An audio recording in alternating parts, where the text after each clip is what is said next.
ദേശീയ തലത്തിൽ നിന്ന് മറ്റൊരു സുപ്രധാന വാർത്ത കൂടി പുറത്തുവരികയാണ്. ഉപരാഷ്ട്രപതി തെരഞ്ഞെടുപ്പ് നാളെ നടക്കും. രാവിലെ 10 മുതൽ വൈകിട്ട് 5 വരെയാണ് വോട്ടെടുപ്പ്. നാളെ വൈകിട്ട് തന്നെ ഫലം പ്രഖ്യാപിക്കും. NDA സ്ഥാനാർത്ഥിയായി CP രാധാകൃഷ്ണനും പ്രതിപക്ഷ മുന്നണിയുടെ സ്ഥാനാർത്ഥിയായി B സുദർശൻ റെഡ്ഡിയുമാണ് മത്സരിക്കുന്നത്.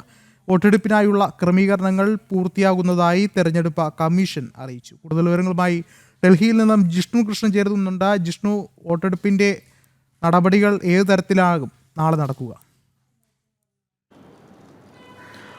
വിഷ്ണു, ഉപരാഷ്ട്രപതി തെരഞ്ഞെടുപ്പിനുള്ള തയ്യാറെടുപ്പുകളെല്ലാം പൂർത്തിയാകുന്നു എന്നുള്ളതാണ് തെരഞ്ഞെടുപ്പ് കമ്മീഷൻ അറിയിച്ചിട്ടുള്ളത്. നാളെ രാവിലെ 10 മുതൽ 5 വരെയാണ് വോട്ട് ചെയ്യാനുള്ള സമയം അനുവദിച്ചിട്ടുള്ളത്. പാർലമെന്റ് അംഗങ്ങൾക്ക്, അതായത് രാജ്യസഭയിലെയും ലോക്സഭയിലെയും മുഴുവൻ അംഗങ്ങൾക്കും, നോമിനേറ്റ് ചെയ്ത് വരുന്ന അംഗങ്ങൾ ഉൾപ്പെടെ മുഴുവൻ അംഗങ്ങൾക്കുമാണ് ഉപരാഷ്ട്രപതി തെരഞ്ഞെടുപ്പിൽ വോട്ട് ചെയ്യാനുള്ള അവകാശമുണ്ടാവുക. അവർക്ക് രാവിലെ 10 മുതൽ 5 വരെ പുതിയ പാർലമെന്റ് മന്ദിരത്തിൽ ഈ വോട്ട് ചെയ്യാനുള്ള ക്രമീകരണം തയ്യാറാക്കിയിട്ടുണ്ട്. അതിൽ BJPയുടെ അല്ലെങ്കിൽ NDA സഖ്യത്തിന്റെ ഭാഗത്തുനിന്ന് നിലവിൽ മഹാരാഷ്ട്ര ഗവർണറായിട്ടുള്ള CP രാധാകൃഷ്ണനെയാണ് ഉപരാഷ്ട്രപതി സ്ഥാനാർത്ഥിയായി തീരുമാനിക്കുകയും നോമിനേറ്റ് ചെയ്ത് ഈ നാമനിർദ്ദേശ പത്രിക ചെയ്തിട്ടുള്ളത്. കൂടാതെ പ്രതിപക്ഷത്തിന്റെ ഭാഗത്തുനിന്ന്, ഇന്ത്യ മുന്നണിയുടെ ഭാഗത്തുനിന്ന് മുൻ സുപ്രീം കോടതി ജഡ്ജ് B സുദർശൻ റെഡ്ഡിയാണ് ഉപരാഷ്ട്രപതി സ്ഥാനാർത്ഥിയായി നിശ്ചയിച്ചിട്ടുള്ളത്. നാളെ 10 മുതൽ 5 വരെ വോട്ടെടുപ്പ് നടക്കും. നാളെ വൈകിട്ട് തന്നെ ഫലപ്രഖ്യാപനം ഉണ്ടാകും. അതായത് രാജ്യത്തിന്റെ അടുത്ത ഉപരാഷ്ട്രപതി ആരായിരിക്കുമെന്ന പ്രഖ്യാപനം നാളെ വൈകിട്ട് തന്നെ ഉണ്ടാകും.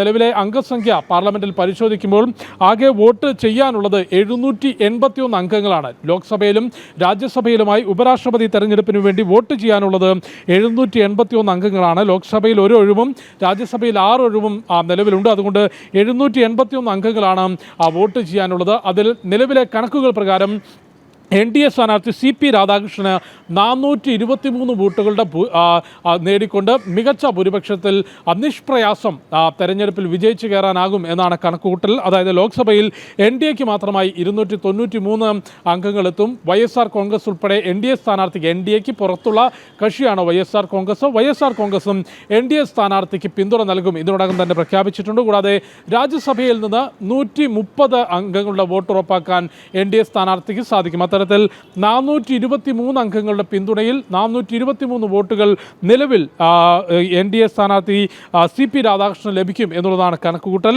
പ്രതിപക്ഷ സ്ഥാനാർത്ഥി B സുദർശൻ റെഡ്ഡിക്ക് ലോക്സഭയിൽ നിന്ന് മുഴുവൻ പ്രതിപക്ഷ അംഗങ്ങൾ, അതായത് ആം ആദ്മിയും തൃണമൂൽ കോൺഗ്രസും സമാജ്വാദിയും ഉൾപ്പെടെ മുഴുവൻ ഇന്ത്യ മുന്നണിയുടെയും അംഗങ്ങൾ പരിശോധിക്കുമ്പോൾ 233 അംഗങ്ങളുടെ വോട്ട് ലോക്സഭയിൽ നിന്നും 89 അംഗങ്ങളുടെ വോട്ട് രാജ്യസഭയിൽ നിന്നും പ്രതിപക്ഷ സ്ഥാനാർത്ഥി B സുദർശൻ റെഡ്ഡിക്ക് ലഭിക്കും എന്നാണ് നിലവിൽ കണക്കുകൂട്ടുന്നത്. ഒപ്പം YSR കോൺഗ്രസിന് പിറകെ മറ്റു ചില അംഗങ്ങളുടെ കൂടി പിന്തുണ ഉറപ്പാക്കാനാകുമെന്ന ആത്മവിശ്വാസം NDA പുറപ്പെടുവിച്ചിട്ടുണ്ട്. അതുകൊണ്ട് തന്നെ 425 മുകളിലേക്ക് വോട്ടുകൾ നേടിക്കൊണ്ട്, അല്ലെങ്കിൽ 420-നും 425-നും അംഗങ്ങളുടെ പിന്തുണയോടുകൂടി NDA മുന്നോട്ട് വെച്ചിട്ടുള്ള സ്ഥാനാർത്ഥി CP രാധാകൃഷ്ണൻ ഉപരാഷ്ട്രപതിയായി വിജയിക്കും എന്നുള്ളതാണ് നിലവിലെ കണക്കുകൂട്ടൽ.